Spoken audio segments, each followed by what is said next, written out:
Good day, fellow South Africans and citizens of the world. Oh yeah, it's the old fart back again. Babbling on. I have been sent a copy of a press release from the EFF, and it's quite extraordinary in its hypocrisy. It really is quite extraordinary.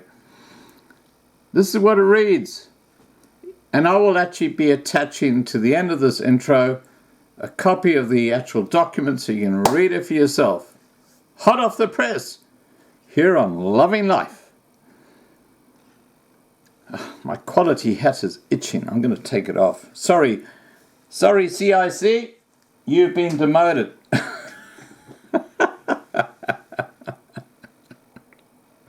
I think it's got fleas. And they didn't come from me. Okay, let's get back to the subject at hand. The EFF rejects the cabinet as announced by President Cyril Ramaphosa. The EFF finds Ramaphosa as a dishonest, manipulative person whose cabinet decision is an absolute insult to the intelligence of the country. This from a guy who's got an IQ of about 43.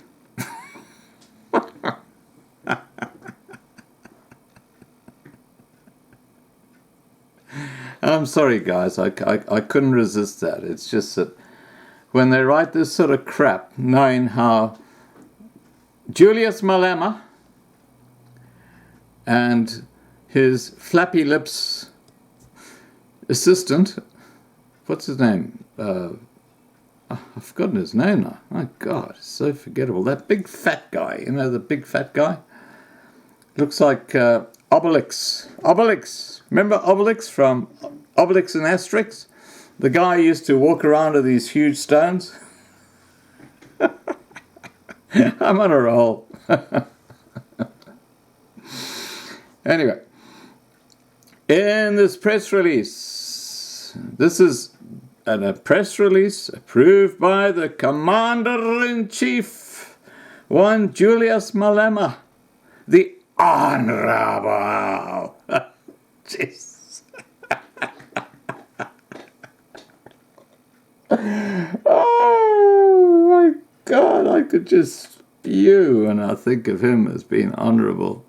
Oh, God. So, okay, let's get back to this letter, okay?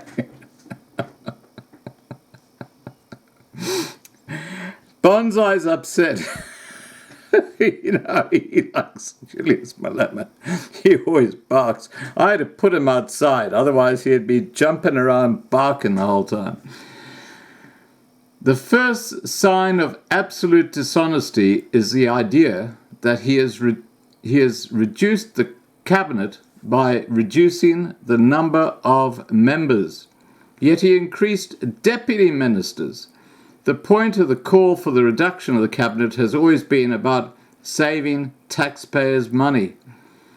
This objective is not achieved when a number of deputy ministers has been considerably increased whilst reducing the cabinet. Taxpayers' money? How about the people who voted for you, their savings that you stole out of the VBS bank? 16 million rand and counting, Julius. You are such a little scumbag.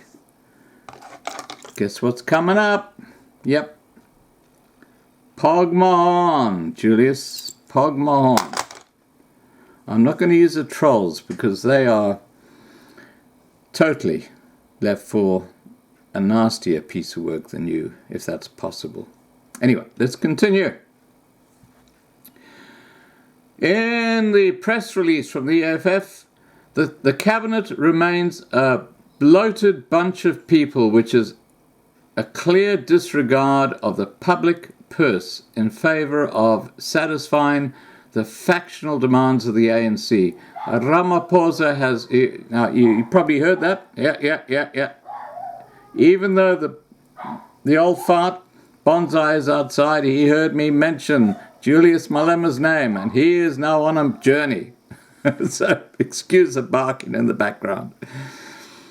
Okay. The cabinet remains a bloated bunch of people, which is a clear disregard of the public purse in favour of satisfying the factional demands of the ANC. Ramaphosa has failed to save public money from the factional and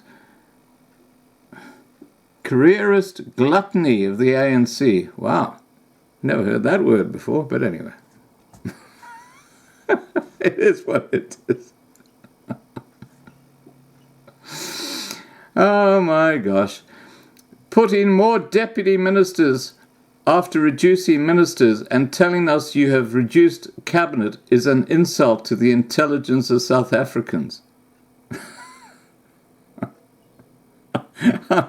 I'm sorry, I'm not going to comment on that one.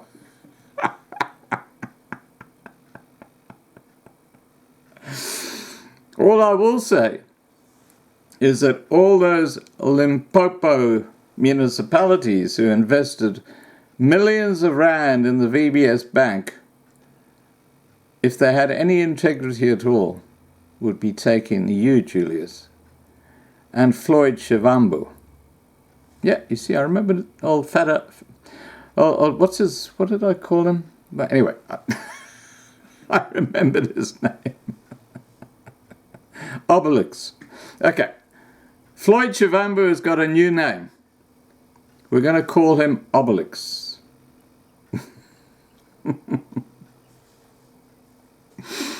Oh my gosh.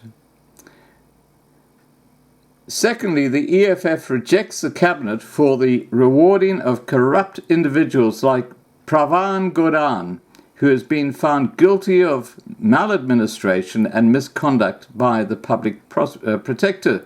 The reappointment of Gordhan means Ramaphosa has no regard for the remedial action and reports of the Chapter 9 on constitutional issues and decisions of the Constitutional Court. In fact, the appointment of Gordhan is irrational and clearly unconstitutional. Now, isn't it interesting? Really, this is so interesting that the deputy president, who is under the cosh for huge corruption, is not mentioned in this EFF press release. He kind of gets a pass. And here's Malema suggesting that Ramaphosa is basing his cabinet on making sure that his little clique works. Very, very interesting how, I think his name's David Mabazo or something like that, but he's the deputy president of the ANC, and he is under the cosh for huge claims of corruption to do with the Bosasa situation. Okay, and the letter concludes by saying the balancing act in relation to gender is a positive development. However, it is far too short of young people of 35 years of age or younger. Well, that 20-year-old in the ANC, in the parliament, the youngest member of parliament, was the one who suggested that private schools should be nationalised. That's in the ANC. Now, if that's the sort of crap that's coming out among the younger ranks of the ANC, well, they have no part to play in South African politics. Because if you squash the private schools and nationalise them and basically run them into the ground like you have every single city in South Africa, your country is doomed. All right, guys, please remember to subscribe to be kept informed. Ring the bell for the updates and have a great day. Bye for now.